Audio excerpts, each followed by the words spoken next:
নরম তুলতুলে কলার বড়া খেতে হলে আমার রেসিপিটা শেষ পর্যন্ত দেখবেন। রেসিপিটা ভালো লাগলে লাইক করবেন এবং কমেন্ট করে জানাবেন। এখানে আমি 500 গ্রাম মতো পাকা কলা নিয়েছি। এই কলাগুলো একটু বেশি পাকা ছিল এবং আমি নিয়ে নিলাম একটা মিক্সিং জারের মধ্যে কলাগুলোকে আমি দিয়ে দিলাম এবং কলাগুলোর মধ্যে আমি অ্যাড করব 1 কাপ পরিমাণে চিনি আর কলা আর কিছুটা পরিমাণে দুধ অ্যাড করে নেব। দুধ অ্যাড করে দিয়ে আমি এটাকে পেস্ট করে নেব। দুধটা অবশ্যই দেওয়ার চেষ্টা করবেন। দুধটা দিলে কলাগুলো বড়াগুলো পরবর্তীতে নরম থাকবে অনেকক্ষণ ধরে। এর মধ্যে অ্যাড করে দিলাম একটুখানি সুজি আর কিছুটা পরিমাণে নারকেল কোড়া। সুজি এবং নারকেল কোড়া দিয়ে আমি এটাকে মিক্সড করে নেব। প্রথমে আমি সুজি আর নারকেল কোড়া দেবো, দিয়ে ভালোভাবে মিক্সড করে নেব। তারপরে এতে অ্যাড করব আটা। আমি এখানে 100 গ্রাম পরিমাণে আটা অ্যাড করলাম। আটা একবারে দিয়ে দেবেন না। যদি একবারে অনেক পরিমাণে আটা দিয়ে দেন তাহলে বড়াগুলো টাইট হয়ে যাবে। পরবর্তীকালে এর স্বাদটা অতটা ভালো লাগবে না, শক্ত হয়ে যাবে। অল্প অল্প পরিমাণে আটা অ্যাড করবেন।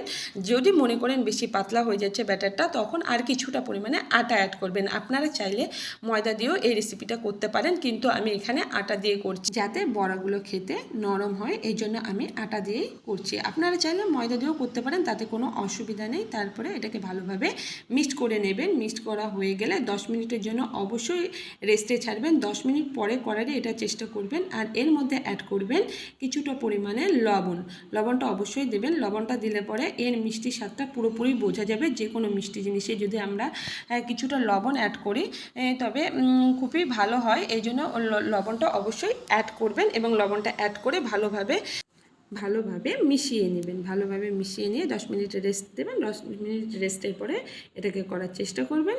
আমি এদিকে একটা কড়াই বসিয়ে দিয়েছি। কড়াইটা ভালো করে গরম হয়ে গেলে কিছুটা পরিমাণে রিফাইন অয়েল দিয়েছি। আমি এখানে 200 গ্রাম পরিমাণে রিফাইন অয়েল দিয়েছি। আপনারা আপনাদের পরিমাণ মতো দেবেন।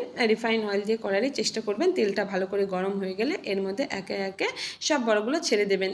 অবশ্যই একদিকে খেয়াল রাখবেন যে তেলটা যখন খুব ভালোভাবে গরম হতে হবে আর যখন বড়াগুলো ছাড়বেন তখন যেন একদম লো আছে এটা ছাড়েন। কারণ যদি হাই ফ্লেমে এটা ছাড়েন তাহলে কী হবে, বেশি পুড়ে যাবে।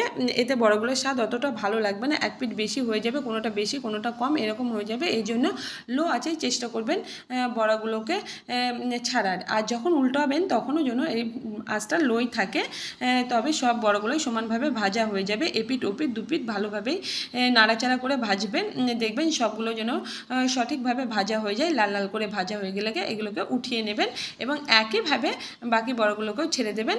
অবশ্যই গ্যাসের ফ্লেমটা লো রাখবেন আর বড়াগুলোকে সুন্দরভাবে উল্টে দেবেন তখনও একটু লো রেখেই করার চেষ্টা করবেন। আপনারা যারা উনুনে করছেন তারাও আঁচটাকে কম রাখবেন, কারণ যদি হাই আঁচে করেন তাহলে কিন্তু বড়াগুলো পুড়ে যাবে এবং ওটা অতটা নরম হবে না।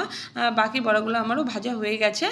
দেখুন কি সুন্দর লাল লাল করে ভাজা হয়ে গেছে। আমি এই বড়াগুলোকে সব তুলে নিচ্ছি এবং বিশ্বাস করবেন না, বড়াগুলো অবশ্যই নরমও হয়েছিল এবং তুলতুল করছিল।